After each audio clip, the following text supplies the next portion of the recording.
The night I turned 18, my father handed me a duffel bag. You wanted to be an adult?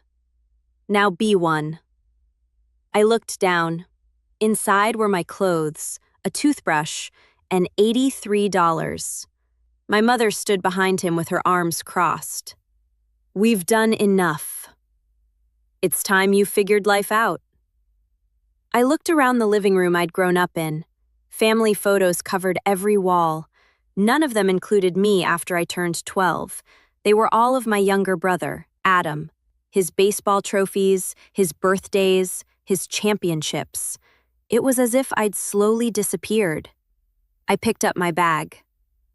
So, that's it? Dad nodded. You've always been difficult. You'll appreciate this one day. Then he closed the front door behind me. I stood on the porch for almost 5 minutes, waiting, hoping they'd change their minds. They never did. I spent the first week sleeping on a friend's couch. The second week, in my old Honda. During the day, I worked at a small coffee shop. At night, I cleaned office buildings downtown. I promised myself one thing. If I ever escaped, I'd never need anyone's permission to survive again.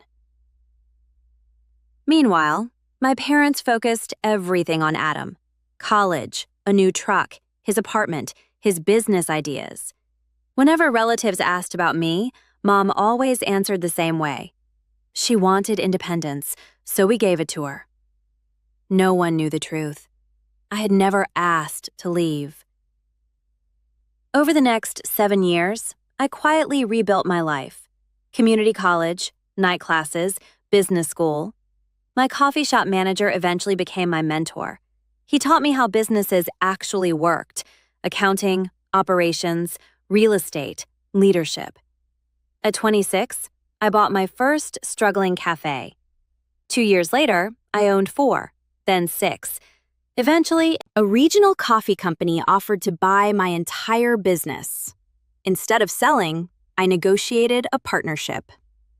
By 30, I was running operations for more than 40 locations across 3 states. Most people had never heard my name. I preferred it that way. One Saturday afternoon, my phone rang.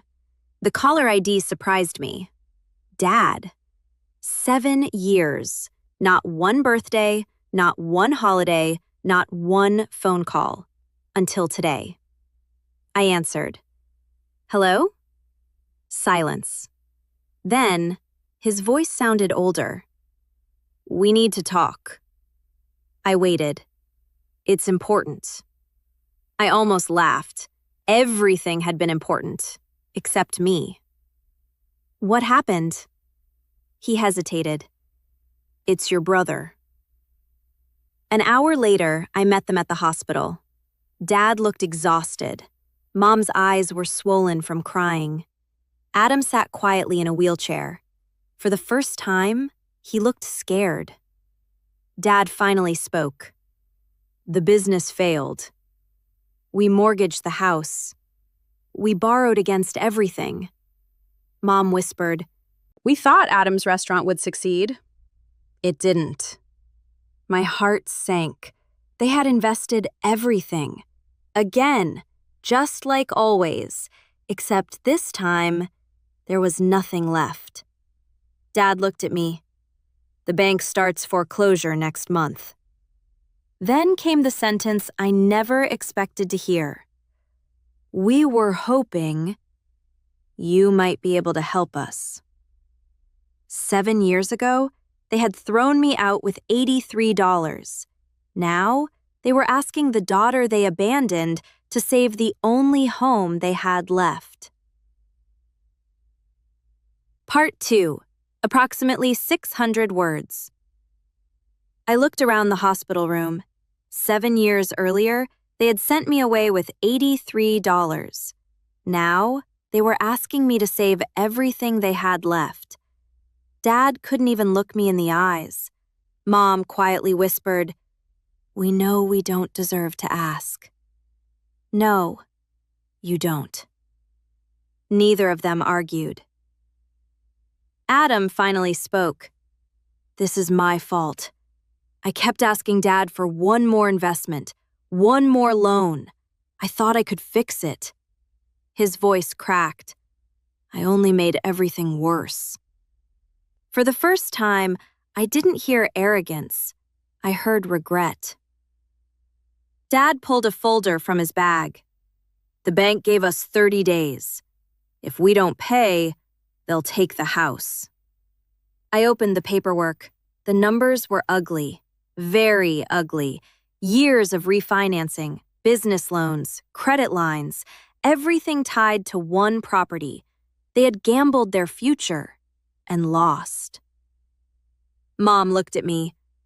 We're not asking for a gift. If you loan us the money, we'll spend the rest of our lives paying you back. I quietly closed the folder. 7 years ago, I would have said yes immediately. Not because they deserved it, because I still wanted their approval. That girl no longer existed. I'll help. All three of them looked up. Relief filled my mother's face. Then I continued. But not the way you expect. Dad frowned. What do you mean? I won't pay off your debt. His shoulders dropped. Instead, I'll buy the mortgage.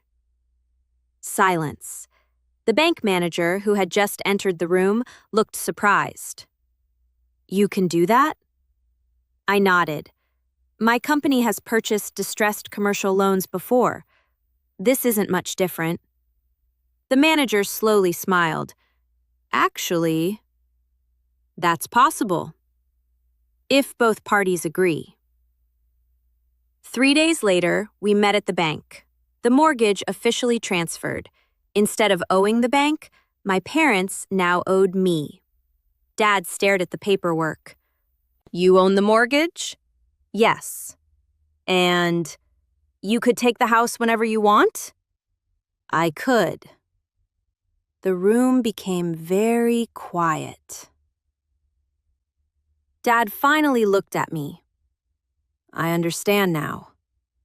You finally have the power. You can do exactly what I did to you.